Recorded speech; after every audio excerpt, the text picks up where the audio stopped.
Hey, happy Friday, everybody. It's Daryl here. It's 4 p.m. here in Connecticut on the East Coast. And yes, I have to talk about resistance, what to do, what the plans are in case Donald Trump steals the election. Every day, there's more and more evidence.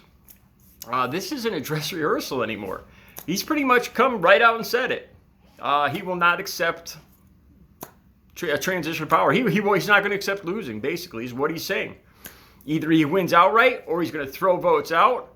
He's going to stop voting, halt voting before everybody's finished counting them. That looks very, he said this over and over again, and declare himself a winner.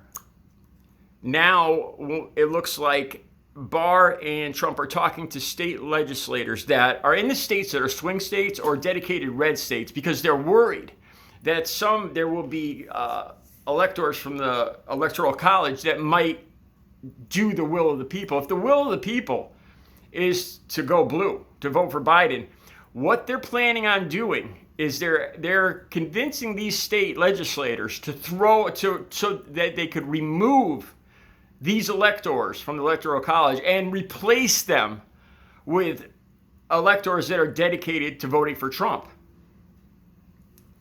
Not doing the will of the people. They're seriously talking about this to the state legislators in key swing states, in key states, because they are worried that there's going to be electors from the Electoral College that are going to do the will of the people. That might be a vote for Biden. And they're actually planning on removing these electors and replacing them with electors that are dedicated to voting for Trump, stealing the election. This is all in the news. And they're talking about stop counting the votes. It just goes on and on. I want to talk the importance of this and why I need to keep talking about this. Tomorrow and the next day, of course, I'm going to go back to the Breonna Taylor case. I'm going to talk about the environment. I want to talk about the environment too. The Trump administration, while all eyes are turned towards this, they are just mowing down EPA regulations and old growth forests and all sorts of environmental protection acts, and they're just flattening everything. All right, when I first got into recovery, I quickly learned that, what's the most important thing in my life? Should I put my family, my wife and kids, my job, I don't have a wife and kids, but my girlfriend, my love interest, you know what I'm saying. And I quickly learned that my recovery has to be first and foremost, because without that, I lose everything else. And this is why I'm saying this, because I think without concentrating on what's going on right now with Trump and Barr, we could lose everything else. The whole BLM movement, the environment, everything else. This needs to be talked about.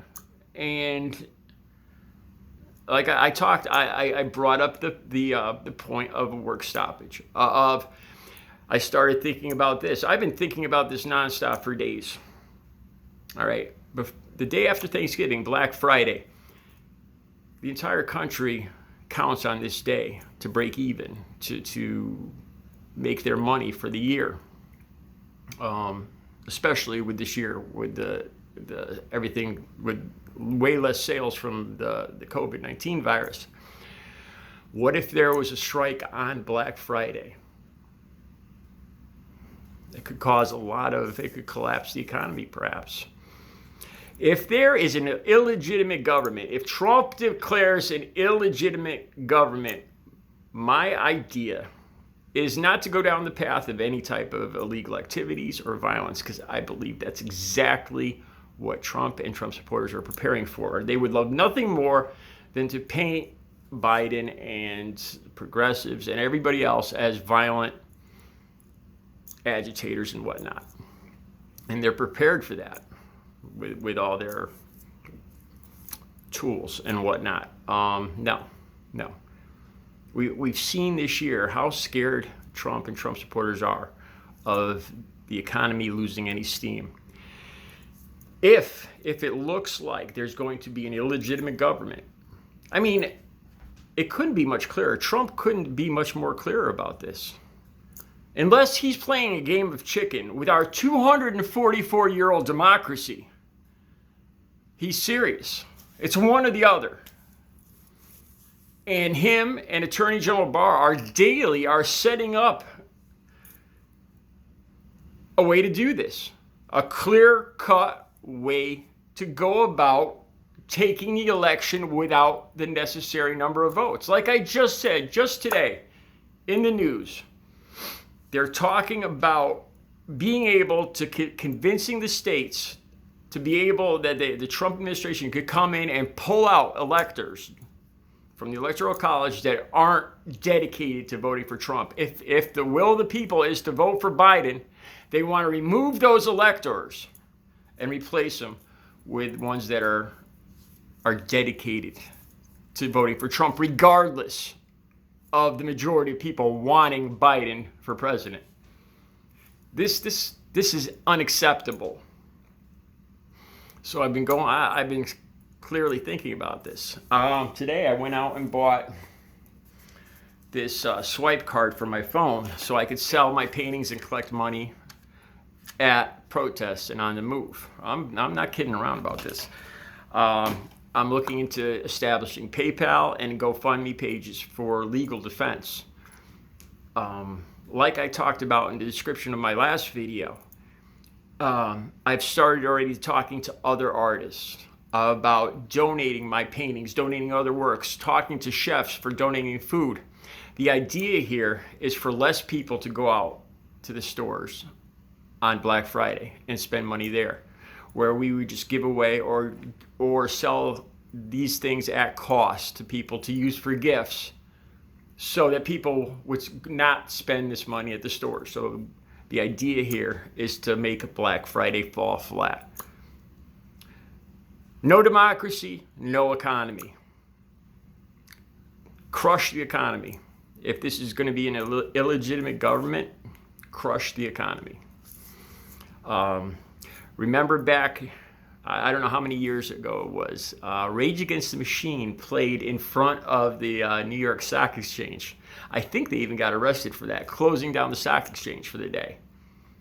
There's an idea. There's an idea. If we have an illegitimate government, I would suggest paying no more taxes on anything. No sales tax, no any kind of tax.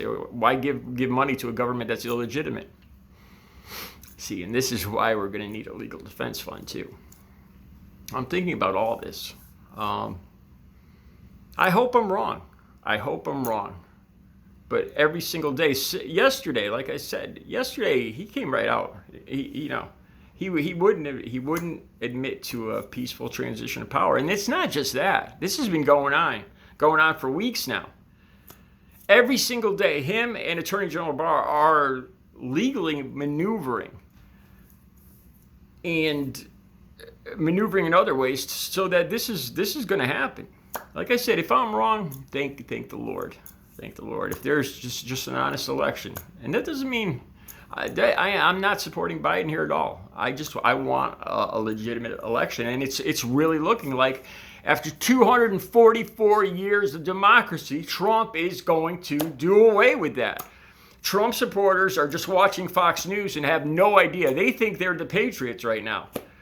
They're still listening to Fox News thinking that Biden is lighting fires and hiding in a basement or whatever Fox News is spewing right now. And they have no idea what Attorney General Barr and what Trump are actually doing. Talking about halting the counting of votes, stopping the count of votes election night, and declaring himself a winner. All sorts of stuff like this. And if you don't believe me, look it up, Google it. See what Barr's been up to. See what Trump and Barr have been up to for the last 2-3 days, last week. And it's scary. It's frightening.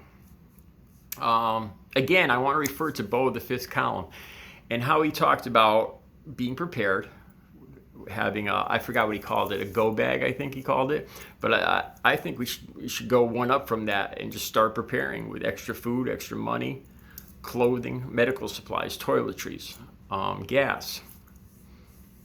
And like I said, Black Friday would be an ideal day to hit Trump where it hurts. No democracy, no economy.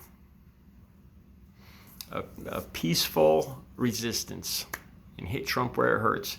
These are just some ideas. Like I said, I'll be back with other videos. I want to talk more about Breonna, especially the environment. I know when I do videos on the environment, they notoriously get low views. I wish that wasn't so, because the environment is one of my my pet peeves with the Trump administration, to say the least. But all of that means naught if Trump steals this election. And it's no joke. Like I said, he's either playing chicken with 244 years of democracy, or he's serious. Something to think about. I'll be back tomorrow morning with another video. You guys have a good Friday night.